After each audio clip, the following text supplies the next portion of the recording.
राम राम राम राम राम राम राम राम राम नारायण नारायण। संबंध। पूर्व श्लोक में अर्जुन ने अपनी दलीलों का निर्णय सुना दिया। उसके बाद अर्जुन ने क्या किया, इसको संजय आगे के 47वें श्लोक में बताते हैं। संजय उवाच एवमुक्त्वार्जुन सांख्ये रथोपस्थ उपाविशत् विसृज्य सशरं चापं शोक संवेग्नमानसः।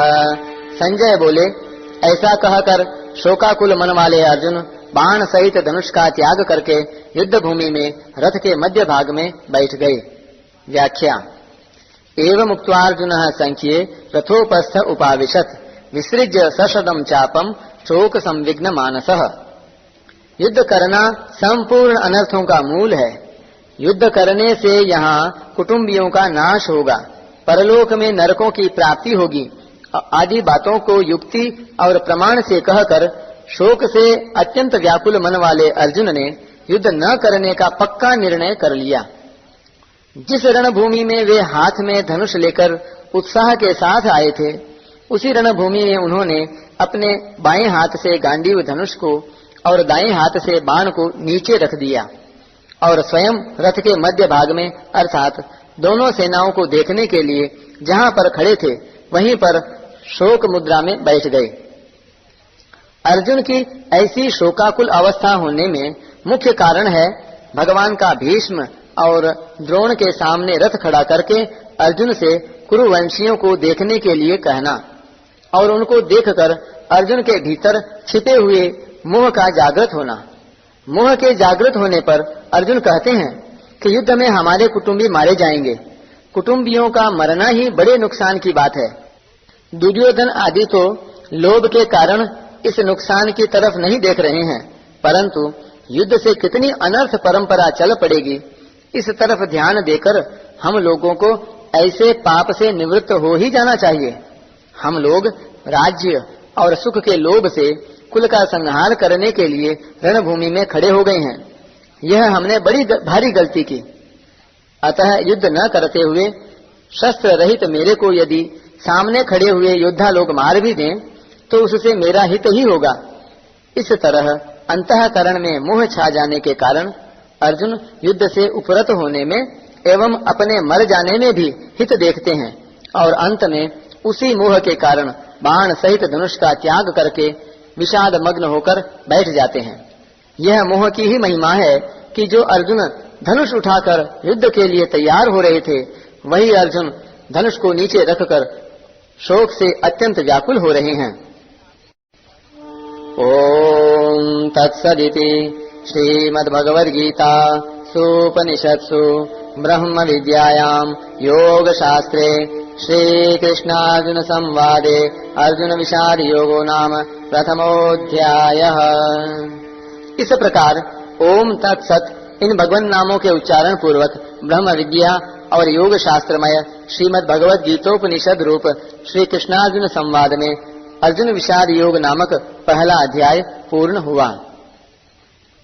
प्रत्येक अध्याय की समाप्ति पर महर्षि वेदव्यास जी ने जो उपर्युक्त पुष्पिका लिखी है, इसमें श्रीमद् भगवद गीता का विशेष महात्म्य और प्रभाव ही प्रकट किया गया है।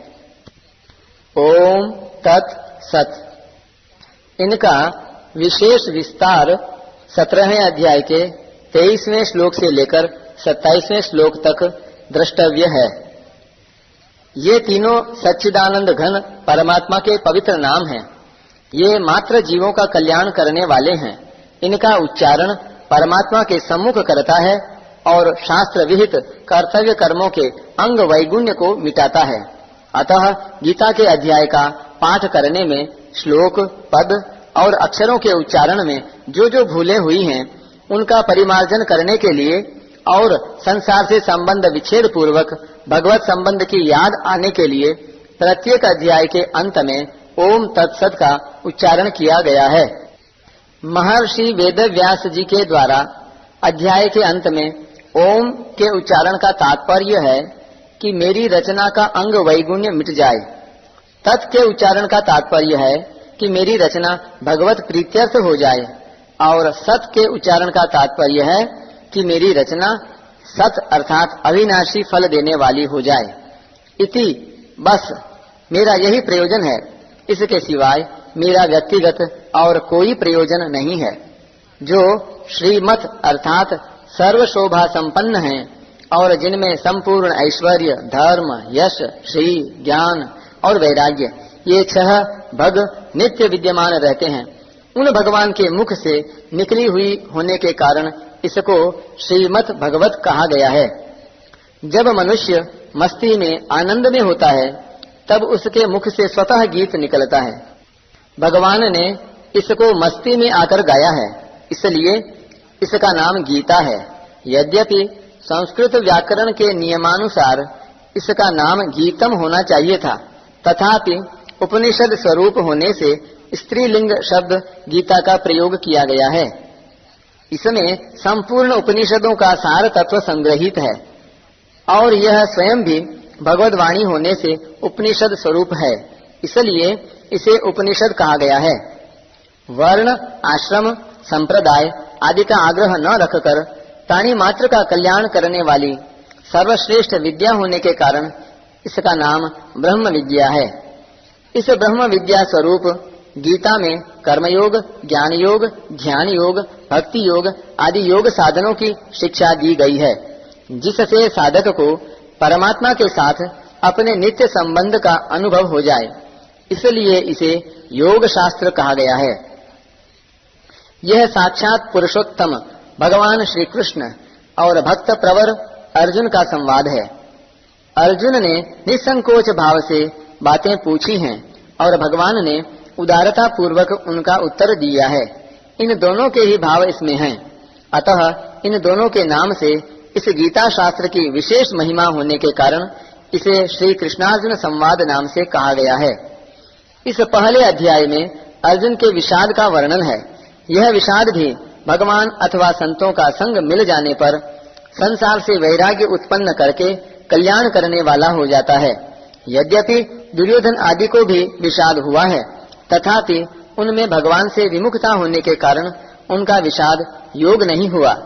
केवल अर्जुन का विषाद ही भगवान की सम्मुखता होने के कारण योग अर्थात भगवान के नित्य संबंध का अनुभव कराने वाला हो गया। इसलिए इस अध्याय का नाम अर्जुन विषाद योग रखा गया है। प्रत्येक अध्याय के अंत में पुष्पिका देने का तात्पर्य है कि अगर साधक एक अध्याय का भी ठीक तरह से मनन विचार करे तो उस एक ही अध्याय से उसका कल्याण हो जाएगा। पहले अध्याय के पद, अक्षर और उवाच। इस अध्याय में अथ प्रथमोध्याय के 3, धृतराष्ट्र उवाच, संजय उवाच आदि पदों के 12, श्लोकों के 558 और पुष्पिका के 13 पद हैं। इस प्रकार संपूर्ण पदों का योग 586 है। इस अध्याय में अथ प्रथमोध्याय के 7, धृतराष्ट्र उवाच, संजय उवाच आदि पदों के 37, श्लोकों के 1504 और पुष्पिका के 48 अक्षर हैं। इस प्रकार संपूर्ण अक्षरों का योग 1596 हैं। इस अध्याय के सभी श्लोक 32 अक्षरों के हैं। इस अध्याय में 6 उवाच हैं, 1 धृतराष्ट्र उवाच, 3 संजय उवाच और 2 अर्जुन उवाच। पहले अध्याय में प्रयुक्त छंद। इस अध्याय के 47 श्लोकों में से 5वें और 33वें श्लोक के प्रथम चरण में तथा 43वें श्लोक के तृतीय चरण में रगण प्रयुक्त होने से र विपुला और 25वें श्लोक के प्रथम चरण में तथा 9वें श्लोक के तृतीय चरण में नगण प्रयुक्त होने से न विपुला संज्ञा वाले छंद हैं।